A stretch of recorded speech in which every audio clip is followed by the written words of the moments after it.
Now next is the molecular model of liquid state.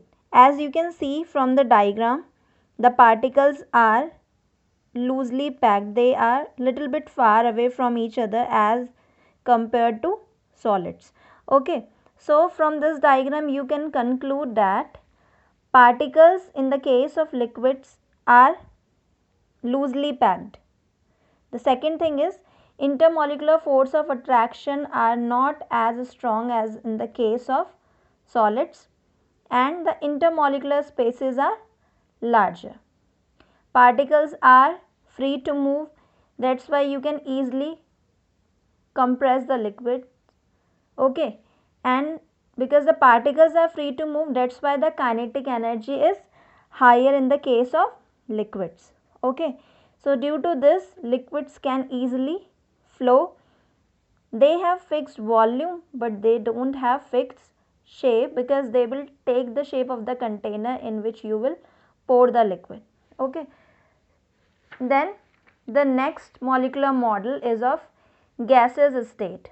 As you can see from this diagram, the molecules or the particles in the gaseous state are far away from each other. They are very loosely packed, or you can say they lie far away from each other. Okay, so from this diagram you can conclude that particles lie far apart from each other, and the intermolecular space, this space is very large and they can be compressed. The force of attraction are so weak in the case of gases. Then the particle of gases are free to move with the entire space. Okay, they can move freely and randomly in the entire space. Okay, let me give you an example.